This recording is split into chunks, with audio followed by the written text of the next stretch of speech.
As if I needed another reason to love vitamin D, I just got one.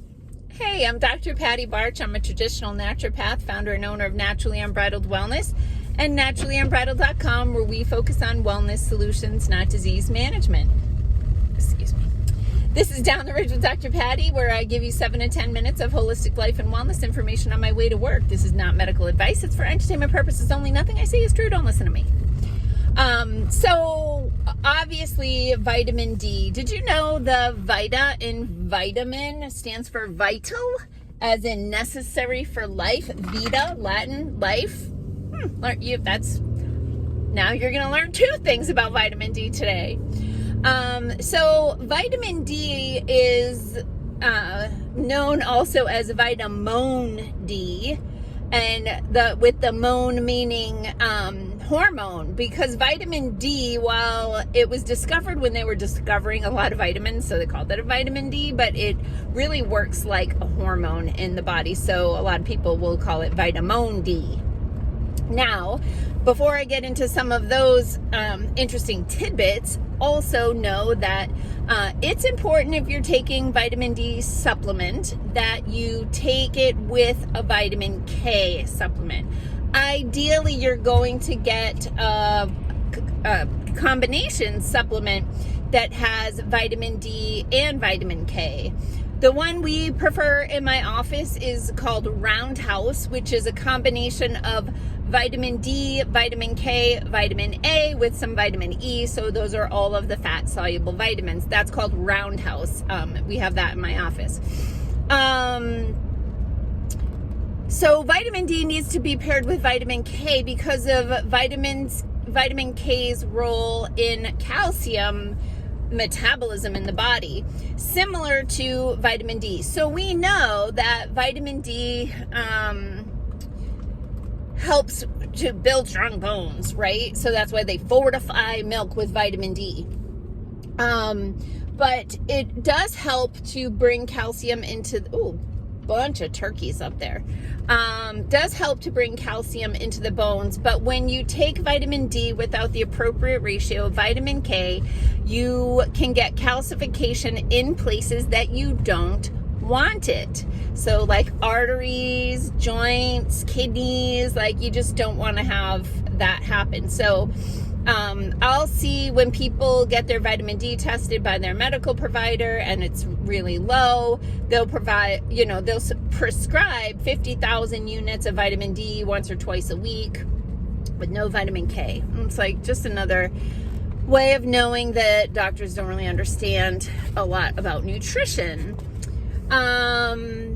So we also can make our own vitamin D, and we do that by exposure to sunlight.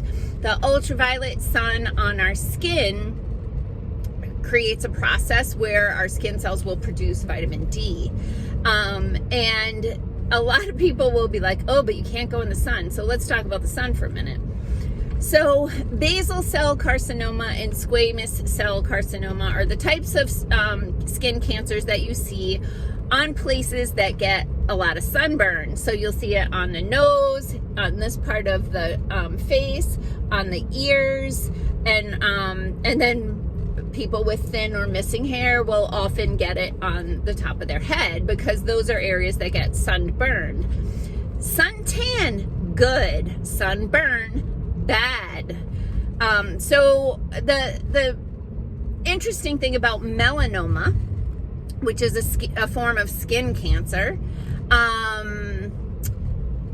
is that melanoma almost always appears on parts of the body that don't have exposure to the sun. So it's not from the sun. In fact, there's evidence to show that sunlight is protective against melanoma. Again, suntan good, sunburn bad. But the fascinating thing that I learned about vitamin D today was that vitamin D plays a role in immune health. It's very important, but we haven't been allowed to talk about that since 2020. But this was fascinating. So I follow on YouTube Dr. John Campbell. He's been very interesting to watch throughout the past 4 years. And very often he has a buddy of his who's an oncologist named Angus Mogleish, I think. Shoot, sorry about that. But anyway, I was watching a 14-minute video that John posted, probably, he's in England, so it could have been today. His name's escaping me. Anyway, and Angus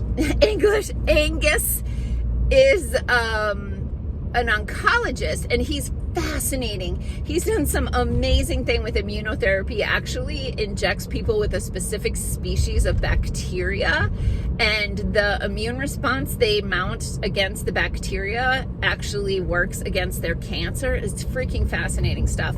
But he said something today that was really interesting, and that was that he won't even start people on cancer therapy until they get their vitamin D into a therapeutic range, because they will not respond. And he was at some cancer conference and he presented something about that, and this other doctor, oncologist who works in a lot of clinical trials, said that he's never heard that. Like, what are you talking about? I've never heard that. And Angus is just like, well, you look into it because it's a thing. There's research about it, and I've been doing it clinically, and you can find statistically that the people who do not respond to their chemo have very low levels of vitamin D. So he gets them into a therapeutic range. You can get a blood test for vitamin D. Most of the time your insurance won't pay for it, because your insurance company doesn't really care if you have good health markers for vitamins or not, because prescriptions, all the things. So get a vitamin D blood test. You may have to pay for it out of pocket, and you want your number to be in the therapeutic range. So where the range that'll show up on your lab report is low. Now, okay, let me just finish that thought. I like to see my vitamin D between 70 and 100, but closer to 100. I like it to be there, and if it's a little over 100, I'm still good with that. Another interesting tidbit about vitamin D is the RDA, the recommended daily allowance of vitamin D, is 400 international units, although they recently changed the unit of measure to micrograms, but let's just go with 400 international units. That's not the ideal amount. That's the minimum amount you need to not show signs of deficiency.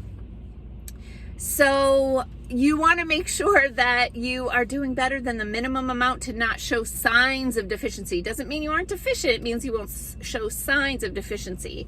So most people in the holistic health field will supplement at about 5,000 international units per day, often up to 10,000, and depending on the blood tests, to be modified. I had one more thought I wanted to say about that.